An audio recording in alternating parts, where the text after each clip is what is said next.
یسوع کے سپاہی جو لڑ کر پرانے سام کا سر کچل سکتے ہیں، ایسی تھوڑی ہو سکتا ہے۔ اس جنگ کو سمجھنے کے لیے ان لوگوں کی زندگیاں پڑھیں جنہوں نے یہ جنگ لڑی ہے، وہ کتابیں پڑھیں جن کے اندر یہ لکھی ہوئی ہیں۔ یہاں پر ایک آدمی تھے، مجھے ان کا نام یاد نہیں ہے، میرے آنے سے پہلے ایک دفعہ بھائی جان سلونی کے وقت میں یہاں کنونشن کینتھ کورل، ہاں نام مجھے یاد ہے کہ کینتھ کورل ایک آدمی تھے، بڑے دعا روزے میں ٹھہرنے والے آدمی تھے۔ ان نے 7 کتابیں لکھی ہیں جن کا اردو میں ترجمہ ہوا ہے۔ بیداری کیا ہے، بیداری میں رکاوٹیں کیا ہیں، دعا کیا ہتھیار ہے، روحانی جنگ، ٹھیک ہے۔ اب جس کو ضرورت ہوئے گی کہ میں یسوع کا سپاہی ہوں، مجھے جنگ کرنا سیکھنا ہے، وہ پڑھے گا نا ان کتابوں کو، وہ سیکھے گا میں کیسے جنگجو بن سکتا ہوں۔ نہیں تو جب شیطان حملہ کرے گا تو وہ اس کو کیا کر لے گا، اسیر کر کے لے جائے گا، غلام بنا لے گا۔ کیوں؟ جنگ لڑنی آتی ہوگی تو پھر ہی ہم سامنا کریں گے اور اپنے آپ کو بچائیں گے نا۔ تو پرانے وقتوں میں طاقتور حملہ آور وہ حملہ کر کے، مغلوب کر کے، شکست دے کے تو وہ لوگوں کو یرغمال بنا لیتے تھے۔ میں تو آج یہ بھی کہوں گا آپ کو، یہ کلیسیا ایک جنگجو کلیسیا ہونی چاہیے۔ یہ ایک ایسا روحانی طاقتور لشکر ہو جو کہ ابلیس کو شکست دے سکے۔ اس میں 2 ہتھیار بڑے اہم ہیں۔ ایک ہے خدا کا کلام جو روح کی تلوار ہے، وہ آپ بائبل سٹڈی میں آپ نہیں آتے، اس لیے آپ نے پتہ پانی کوئی نہیں۔ دوسرا ہتھیار ہے دعا کا۔ ہمیں نیند پیاری ہے اس لیے صبح کو 10 لوگ آئیں گے پریئر کے لیے، آپ نے آنا کوئی نہیں، گو آپ گھروں میں دعا کرتے ہوئیں گے لیکن وہ شخص ہی ہے۔ بدھ کو پریئر ہوئے گی، جتنے لوگ آج ہیں شاید اس وقت کوئی 50 لوگ بیٹھے ہوں۔ زبانی کلامی تھوڑی یہ چیزیں لڑیں۔ کوئی روزہ، جن کو بھوک ہی بہت لگتی ہے وہ روزہ کہاں رکھیں گے؟ ہتھیار ہے۔ بہنوں بھائیوں، ہمیں اس آخری وقت میں سنجیدہ ہونے کی ضرورت ہے۔ خام خواہ خدا خدا کرنا، عملی زندگی میں کچھ نہ ہونا، یہ خدا کی کلیسیا اور خدا کی بادشاہت کا بھی نقصان ہے۔ ہم میں سے ہر ایک کو نہ صرف سپاہی بننا چاہیے، مسیح کا اچھا سپاہی بننا چاہیے۔ سپاہی میں اور اچھے سپاہی میں کیا فرق ہوگا؟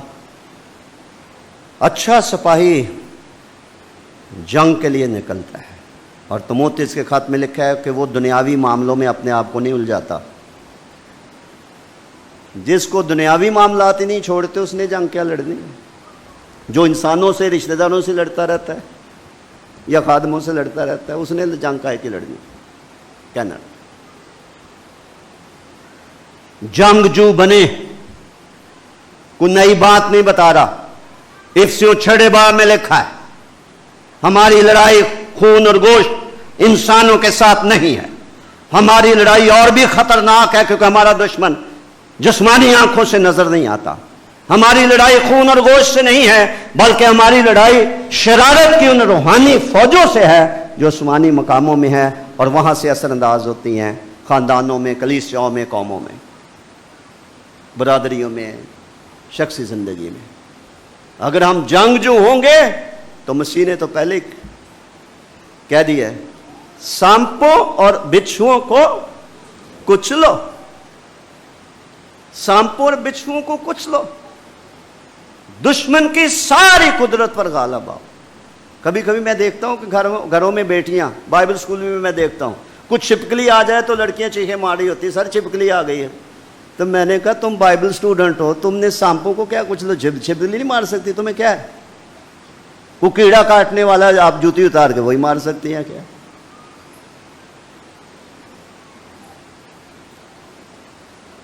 جنگجو نہیں بنیں گے، دشمن ہمیں لتاڑے گا۔ اور ایک خدا کا شکر ہو کہ ہمیں بائبل میں کبھی بھی انسانوں کا گلا کاٹنے کی تعلیم نہیں دی گئی.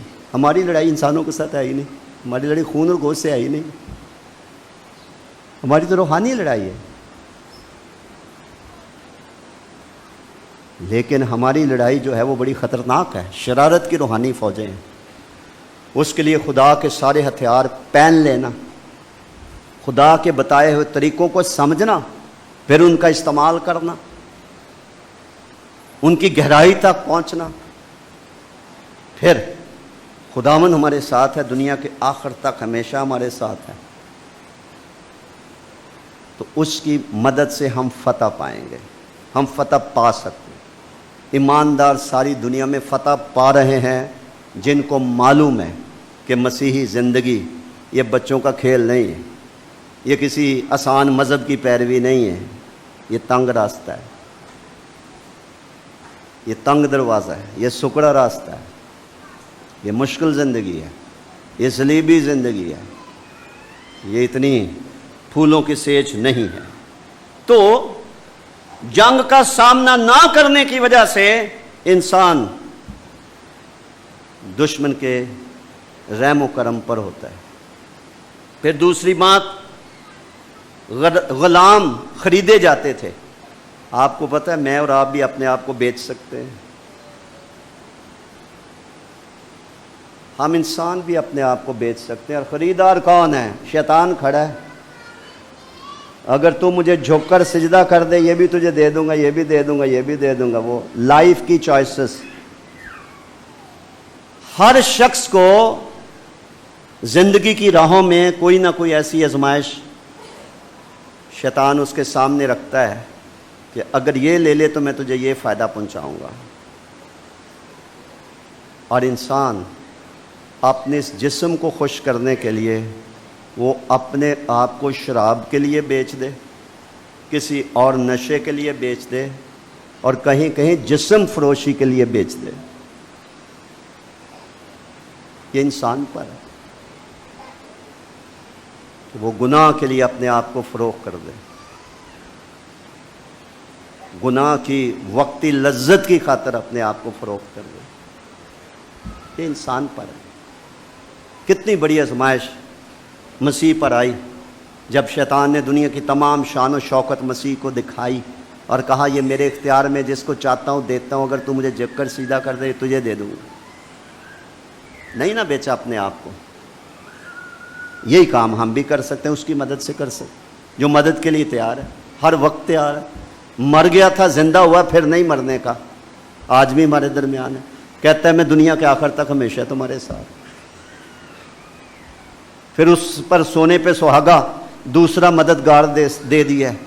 وہ ساتھ ہی نہیں ہوتا, وہ اندر رہتا ہے. پھر کیا ہے؟ روح کی تلوار ہمارے ہاتھ میں دے دی. استعمال کریں اس کو, سمجھیں اس کو, ایمان رکھیں اس پر. جب موقع آئے خدا کے کلام کی تلوار کو استعمال کر کے ہم دشمن پر غالب آئیں. لیکن اگر ہم نے عورت کی خاطر, پیسے کی خاطر, نوکری کی خاطر, جائیداد کی خاطر, یا عزت کی خاطر, شہرت کی خاطر, ٹھیک ہے, کسی کو مغلوب کرنے کی خاطر اپنے آپ کو بیچ دینا ہے, تو آزاد مرضی ہے, خدا نے انسان کو دی.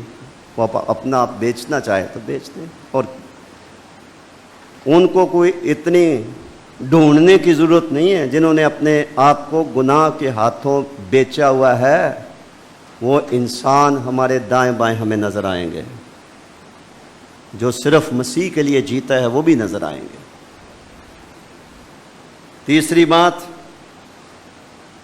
قرض کے بدلے غلام بننا. متی کی انجیل کے 18ویں باب میں ایک بادشاہ کا ذکر ہے. اس کا کوئی قرض دار تھا جس پر بادشاہ کے 10,000 توڑے آتے تھے. اس نے کہا ادھر آؤ, 10,000 توڑے تم پر آتے ہیں, نکالو, حساب دو. اس نے ہاتھ جوڑ لیے. اس نے کہا میرے پاس ادا کرنے کو میں نہیں کر سکتا. آگے کیا لکھا ہے؟ بادشاہ نے اس کو کیا کر دیا؟ یہ ہے مسیح کی نجات. جب ہم نے نجات پائی تھی اس کے تو 10,000 توڑے تھے، ہو سکتا ہے ہمارے کچھ 4 کم ہوں یا اس سے بھی زیادہ ہوں گناہ. یہ توڑے، یہ قرض گناہ کی تصویر ہے. دعائے ربانی میں یہی سکھایا گیا نا، جس طرح ہم اپنے قرض داروں کو معاف کرتے ہیں تو بھی ہمارے قصور معاف کر، یہی ہے نا. تو پرانے وقتوں میں جب کوئی شخص قرض نہیں اتار سکتا تو وہ اپنا آپ غلامی کے حوالے کر دیتا ہے.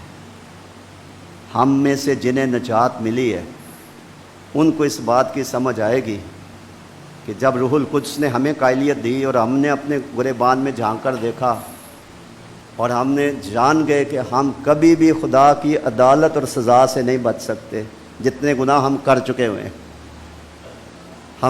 ہمارے پاس قرض چکانے کو کوئی دلیل نہیں ہے، کوئی بحث نہیں کر سکتے، کوئی دفاع نہیں اپنا کر سکتے. ماں سوائے بادشاہ سے کہیں کہ آئے مالک میرے پاس کچھ بھی نہیں ہے، مجھے مہلت دے دے. بادشاہ نے تو مہلت بھی نہیں دی، کتنا سخی ہے. اس نے یہ نہیں کہا کہ اچھا تجھے مہلت ہے دے دینا. لکھا جب اس نے دیکھا کہ اس کے پاس ادا کرنے کو کچھ بھی نہیں ہے، متی کی انجیل کے 18ویں باب میں گھر میں جا کے پڑھیں تو اس نے وہ سارا قرض بخش دیا. اگر ہم اپنی اپنی نجات پر غور کریں تو کتنا ہمارا قرض خداوند نے یا ہمارے گناہ اس نے معاف کیے ہیں، اور ہم نے گناہ کی غلامی سے آزادی حاصل کر کے مسیح کی غلامی اختیار کر لی ہوئی ہے. اس کے بعد ہے غلام کی اولاد. چونکہ غلام ہوتی تھی، موروثی گناہ. مسیح کا کفارہ موروثی گناہ سے بھی ہم آزاد کرتا ہے. اور آج ایک اور نئی بات سن لیں. میں یہ سمجھتا ہوں کہ کسی بھی بیٹے اور بیٹی کے لیے، بچوں کے لیے، کسی بھی گھر میں بیٹے بیٹی بچوں اولاد کے لیے ایک بہت بڑی فخر اور اعزاز کی بات ہے اگر ان کے ماں باپ راست باز ہیں. کیوں؟ غلام کی اولاد کیا ہوگی؟ غلام ہوگی. راست باز کی اولاد زبور میں لکھا ہے مبارک ہوگی. تو گاڈلی پیرنٹس ہونا، خدا پرست خاندان میں پیدا ہونا، آنکھ ہی کھولنا رہا اپنے ماں باپ کو، نانا نانی دادا دادی پھپھی کسی بزرگ کو خدا کی راہ پر چلتے ہوئے دیکھنا، کسی بھی بچے کے لیے ایسے ماحول میں پیدا ہونا بہت بڑے فخر کی، شکر گزاری کی، اعزاز کی بات ہے. کبھی کبھی خاندانوں کو بڑی فکر ہوتی ہے بچوں کے لیے مکان بنانے کی، پلاٹ خریدنے کی، چیزیں جمع کرنے کی، پیسے جمع کرنے کی. اگر اس کے ساتھ ساتھ بچوں کی روح کی آزادی کی فکر کی جائے تو وہ سب سے بڑی ہماری ذمہ داری ہے. جن کے پاس کوئی مکان نہ ہو، کوئی پیسہ نہ ہو، ان کو بھی خدا سنبھالے گا.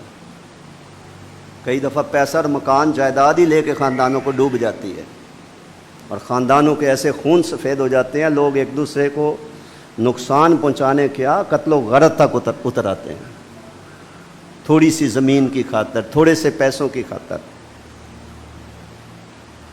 پاکستان میں تو یہاں تک ہوا ہے کہ لوگوں نے اپنے ماں باپ کو قتل کر دیا ہے جائیداد کے تنازع میں، سکے بھائیوں کو قتل کر دیا، بھابھیوں کو قتل کر دیا، بچوں کو نہیں بخشا.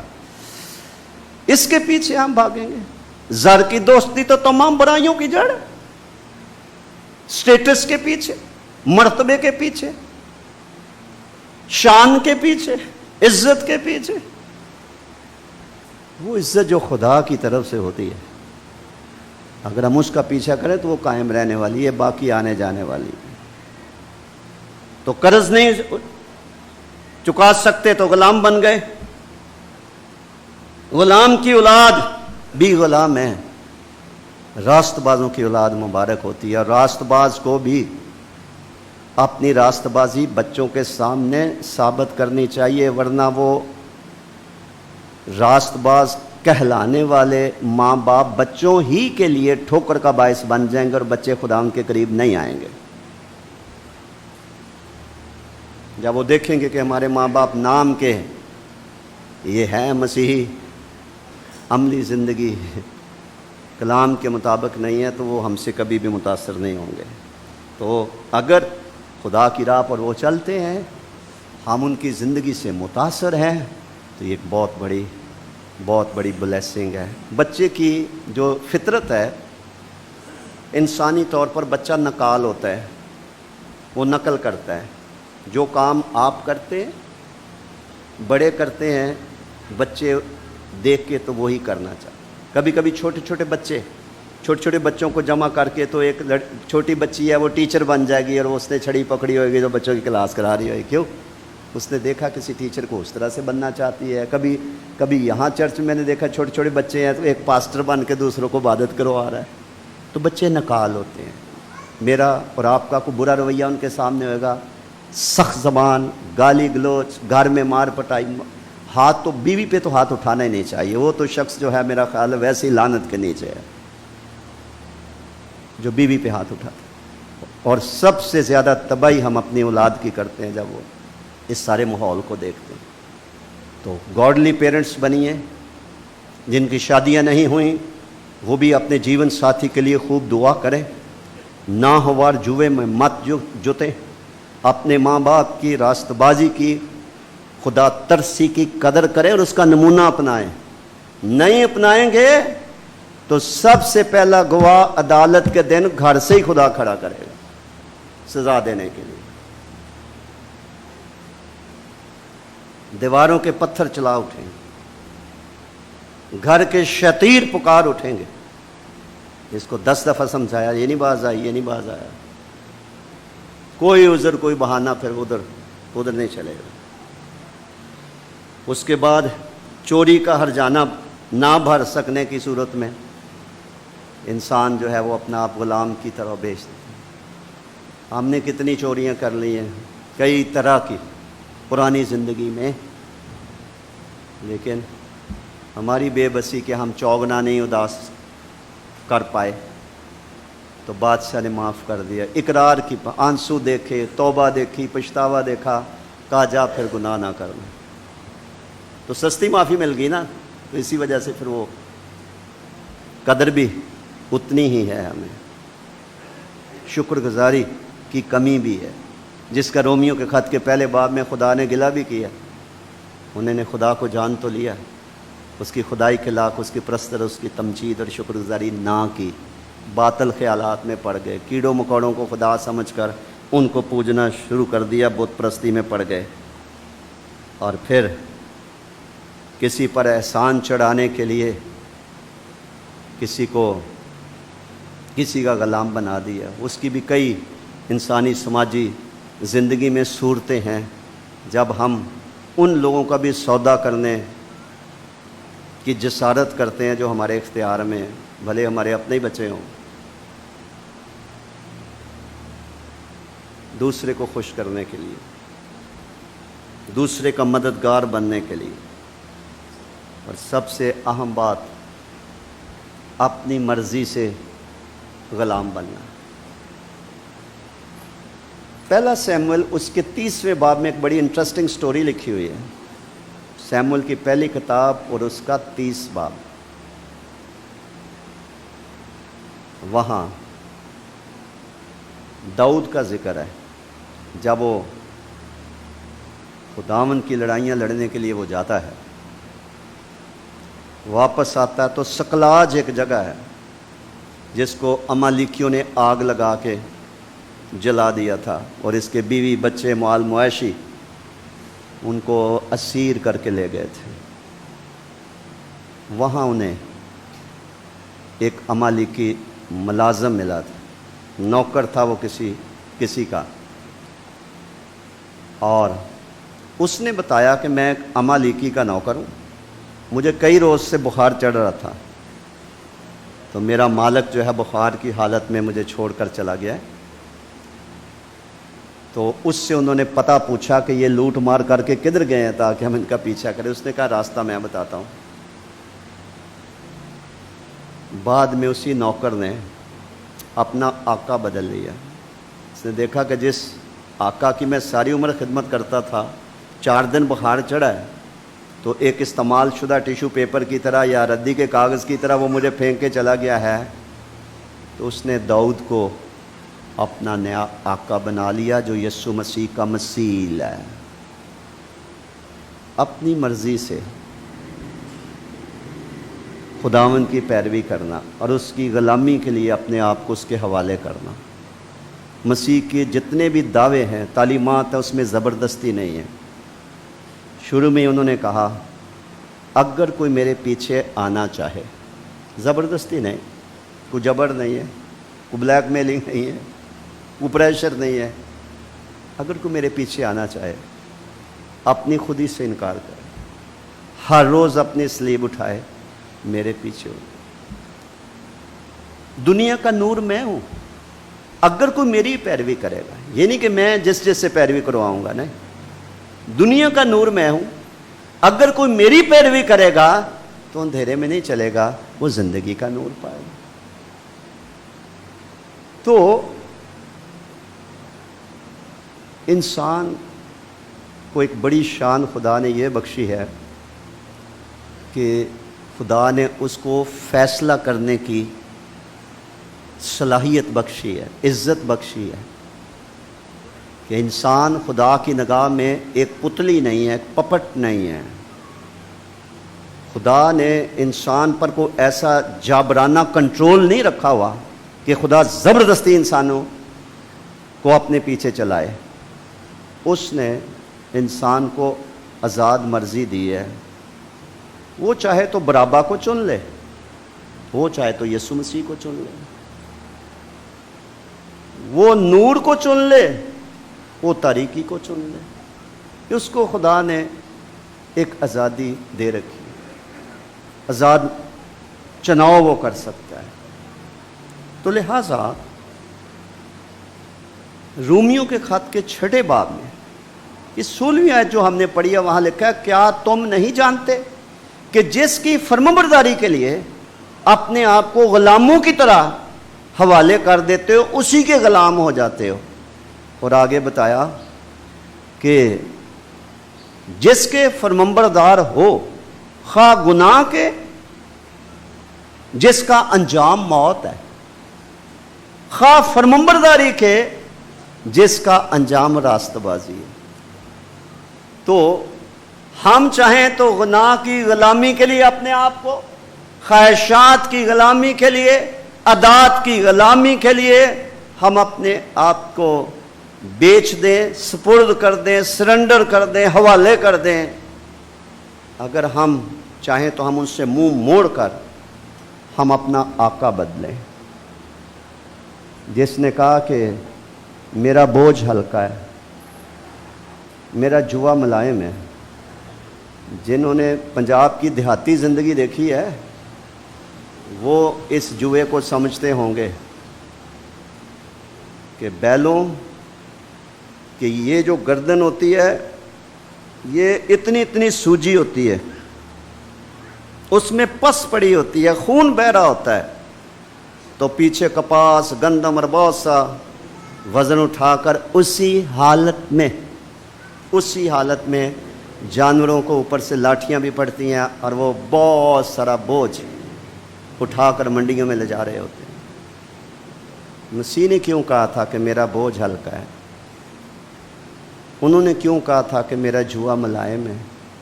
اس کو اٹھا لو گے تو تمہاری جانیں آرام پائیں گی۔ نا کو اٹھانا چاہے، دکھ کی بات نہیں ہے کہ ہمارے ارد گرد ایسے انسان، نوجوان زندگی ہے، ہر عمر کے لوگ ہمارے ارد گرد ہمیں نظر آئیں گے جن کے گردنوں پر شیطان کا اختیار ہے، وہ ان کو جوت کر ہانکتا ہے اور انسان زندگی سے تنگ، دشمن کی غلامی میں کراتے، لکھا ہے وہ اپنے بستروں پر پڑے چلاتے ہیں لیکن وہ مجھ سے فریاد نہیں کرتے۔ نجات پانے کے لیے کہنا پڑتا ہے اندھے فقیر کی طرح، کیا ابن داؤد مجھ پر رحم کر۔ ابن داؤد پھر آواز سنے گا، تو کیا چاہتا ہے میں تیرے لیے کروں؟ میں دیکھ نہیں سکتا، میں چاہتا ہوں میں بینا ہو جاؤں، جا تیرے اعتقاد کے مطابق۔ صادق چلائے تو خدا نے سن لیا۔ بنی اسرائیل قوم 400 سال تک دشمن کی قید میں رہی، اس وقت تک خدا نے چھٹکارے کا بندوبست نہیں کیا جب تک وہ غلامی سے تنگ آ کر خدا کے حضور روئے چلائے اور کراہے نہیں ہیں۔ پھر جب خدا نے اپنے خادم کو بلایا وہ اسی بنیاد پر بلایا، میں نے اپنے لوگوں کا رونا، چلانا اور کرہنا جو فرعون کی غلامی کے سبب سے ہے میں نے دیکھا ہے، اب میں اترا ہوں تاکہ اپنے لوگوں کو ملک مصر سے یا اس کی غلامی سے آزاد کروں۔ اور آگے آپ سارے واقعہ سے واقف ہیں کہ کس طرح سے خروج کی کتاب کے 14ویں باب میں ساری تفصیل لکھی ہے کہ کیسے خداوند نے اپنے لوگوں کو آزاد کر کے اپنے آپ کو سچا اور زندہ خدا، قدرت والا اور طاقتور خدا ثابت کیا، اور اپنے لوگوں کے دلوں کو خوشی اور جوش سے اور گواہی سے بھر دیا۔ اور آج بھی جتنی قومیں اپنی قومیت پر فخر کرتی ہیں، ان میں اسرائیل کی قوم بھی ایک قوم ہے جن کو اس بات کا بڑا فخر ہے کہ دنیا کے تمام معبود محض کیا ہیں؟ بت ہیں، لیکن حقیقی خدا ہمارا خدا ہے، کیونکہ ہم اس کے لوگ اور اس کی چراگاہ کی کیا ہیں؟ بیڑے ہیں۔ کیوں؟ اس لیے کہ انہوں نے غلامی کا جو ظلم، ذلت ہے، نقصان ہے، اس تجربے سے بھی وہ گزرے تھے، اور پھر خدا کی جو مہربانی ان کے اوپر ہوئی تھی کہ خدا نے اپنے زور آور بازو بڑھا کر تو ان لوگوں کو جو اس کے نام سے کہلاتے اور اس پر ایمان رکھتے ہیں، جو عبرانیوں کے خدا پر ایمان رکھتے تھے، خدا نے ان کو آزاد کیا۔ تو لہٰذا غلطیوں کے خط میں لکھا ہے، آخری بات بتا رہا ہوں، غلطیوں کے خط میں لکھا ہے مسیح نے ہمیں آزاد رہنے کے لیے آزاد کیا ہے، دوبارہ غلامی کے جوئے میں نہ جتو، اس نے ہمیں آزاد رہنے کے لیے آزاد کیا ہے۔ اب کئی دفعہ جو لوگ کبھی آزاد ہوتے ہیں نا، وہ بھی اپنی مرضی سے دوبارہ غلامی میں جا سکتے ہیں، اور اس کے بارے میں سخت بات کہی ہے پطرس رسول نے۔ انہوں نے کہا کہ ان لوگوں پر یہ مثل سچی ثابت ہوتی ہے کہ نلہائی ہوئی سورنی اور کتا اپنی قے کی طرف واپس لوٹتے ہیں۔ تو غلطیہ کی کلیسیا کو بزرگ پولس الخط لکھتے ہوئے کہتے ہیں کہ مسیح نے ہمیں آزاد رہنے کے لیے آزاد کیا ہے۔ اچھی بات ہے کہ چرچز میں اور یہاں بھی کہیں کہیں یہ گیت گائے جاتے ہیں، بندھن ٹوٹیں گے، جوئے بھی ٹوٹیں گے۔ یہ صرف گانے سے نہیں ٹوٹتے ہیں، بجانے سے نہیں ٹوٹتے ہیں، یہ پچھتانے سے ٹوٹتے ہیں، یہ توبہ سے ٹوٹتے ہیں، یہ سچے اقرار سے ٹوٹتے ہیں، یہ شکستہ روح ہو کر خدا کے سامنے آنا کہ میں کمبخت ہوں، میں بے بس ہوں، میں 10,000 توڑوں کا میں کیا حساب دوں، میرے پاس تو ادا کرنے کو کچھ نہیں ہے، آئے ابن داؤد مجھ پر رحم کر۔ یہ تو ان کوڑیوں کی طرح ہے جو 10 کوڑی مسیح کے پاس آئے، ہم پر رحم کر، ہم پر رحم کر، ہمیں اس کوڑ سے پاک صاف کر۔ جب تک مسیح کی سادہ تعلیمات کے مانگو تو تمہیں، اگر ہم نے مانگنا نہیں ہے، ہماری ضرورت نہیں ہے، ہم سب کچھ خدا پہ ہی چھوڑ دیں گے، نہیں، بہت ساری چیزیں ہیں جو صرف خدا پہ چھوڑنی پڑتی ہیں، اس میں ہم بے بس ہیں، ہم کچھ نہیں کر سکتے، لیکن بہت کچھ ہے جو ہمارے بس میں ہے، جو خدا ہم سے چاہتا ہے۔ اور میں یوں کہوں گا کہ جب لازر مرا تھا تو کوئی انسان اس کو زندہ نہیں کر سکتا تھا، لیکن کو 10 15 20 آدمی مل کے پتھر کو دھکیل کے تو ہٹا سکتے تھے۔ تو لہٰذا جو انسان کا کام تھا خداوند نے انسان سے لیا، پتھر کو ہٹاؤ، انہوں نے پتھر ہٹایا۔ وہ مردہ نہیں زندہ کر سکتے تھے، وہ انہوں نے خود۔ تو جو ہیومن رسپانسبلٹی وہ ہم شیطان پہ نہیں ڈال سکتے، کئیوں کی عادت ہوتی ہے قصور اپنا تو تھونپ دیا شیطان پہ، اور وہ کبھی بھی سچی توبہ نہیں ہوتی جب ہم نے اپنی جو گناہ ہے، بدی ہے، نافرمانی ہے، بدکاری ہے، ہم اس کو سچے دل سے، روح کی تھا گہرائیوں سے اس کو نہ مانیں، نہ ہم اس کو تسلیم کریں، تو ہمیں حقیقی معنوں میں معافی اور آزادی نہیں مل سکتی ہے۔ کبھی گول مول اقرار نہیں کرنا چاہیے، خدا دل کی سچائی کو پسند کرتا ہے۔ جب انہوں نے کہا کہ آدم تو کہاں ہے، تو خدا جس نے ہمیں آنکھیں دی ہیں اس کو نہیں پتا تھا یہ کہاں ہے، وہ تو اقرار کرتا تھا۔ قائن نے اپنے بھائی حابل کو قتل کیا تو خدا نے کہا تیرا بھائی کہاں ہے؟ کیا خدا کو نہیں پتا تھا یہ خون کر چکا ہوا ہے اپنے بھائی کا؟ وہ کیا چاہ رہا تھا؟ اقرار، confession that breaks the power of sin. اقرار سے گناہ کا زور ٹوٹتا ہے، اور سچے اقرار سے، سچے پچھتاوے سے ٹوٹتا ہے۔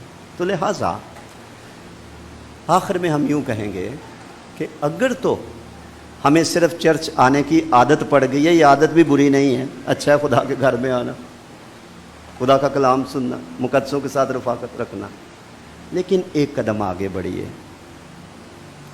اگر ہم واقعی آزاد نہیں ہیں، کوئی پاسٹر، کوئی رہبر کسی کو آزاد نہیں کر سکتا۔ یہ دعویٰ مسیح کا ہے کہ پس اگر بیٹا تمہیں آزاد کرے گا تو تم واقعی آزاد ہوگے۔ تو جنہوں نے کبھی بھی توبہ نہیں کی، کبھی بھی سرنڈر ہی نہیں کیا، جنہوں نے کبھی مانا ہی نہیں کہ میرے پاس ادا کرنے کو کچھ نہیں خداوند،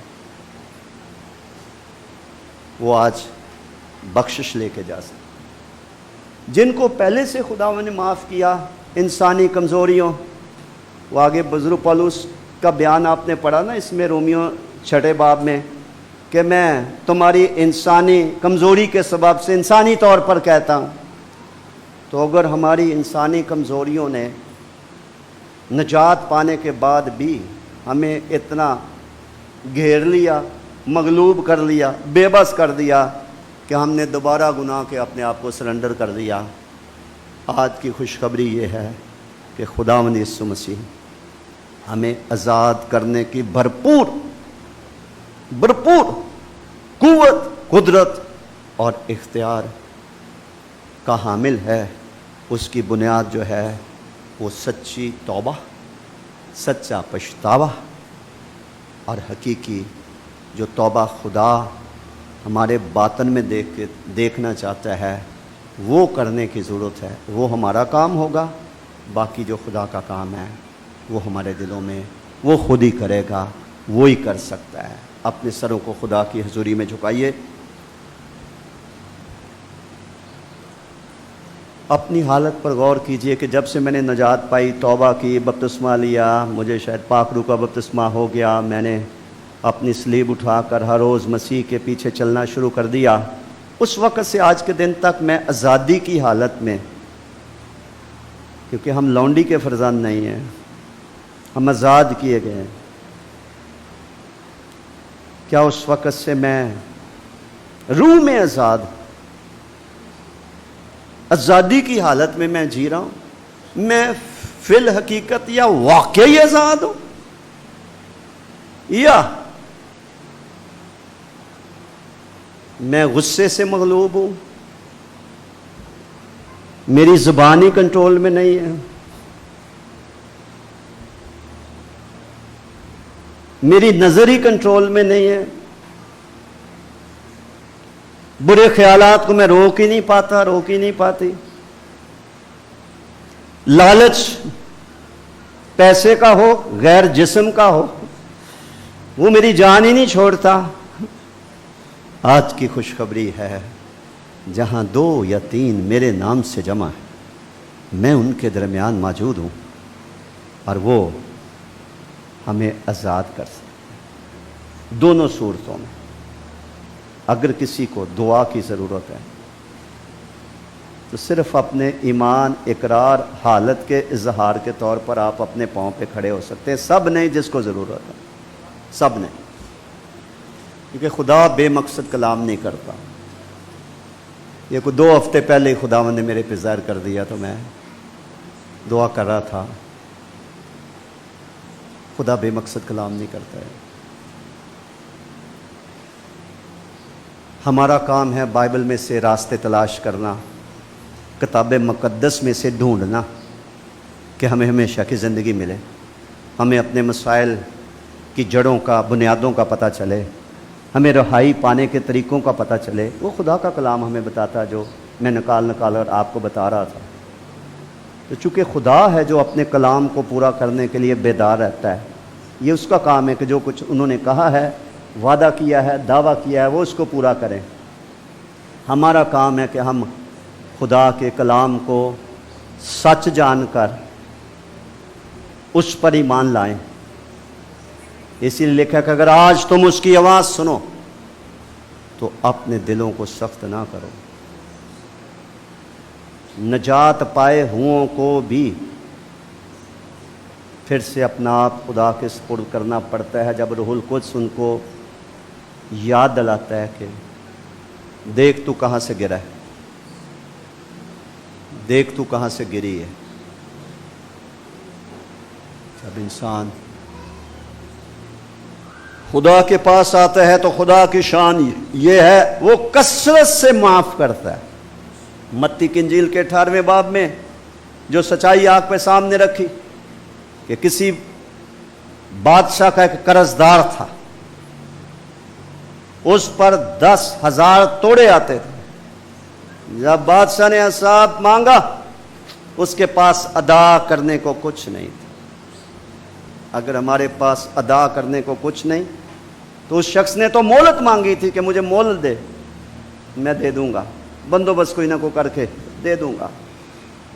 وہ بادشاہ صرف زمینی بادشاہ نہیں تھا، وہ خدا تھا، اس کو پتا تھا ایسے ہی کر رہا ہے، اس نے کہاں سے دینا ہے، مہلت مانگ رہا ہے۔ اتنی فیاضی کا، کثرت کا اظہار کیا، مظاہرہ کیا، سارا قرض بخش دیا۔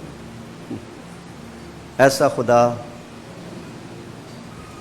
جس پر میرا اور آپ کا اور ہم سبوں کا ایمان ہے، جو کثرت سے معاف کرنے کے لیے تیار ہو، اور پھر بھی ہم نامعافی مانگیں تو یہ ہماری مرضی ہے۔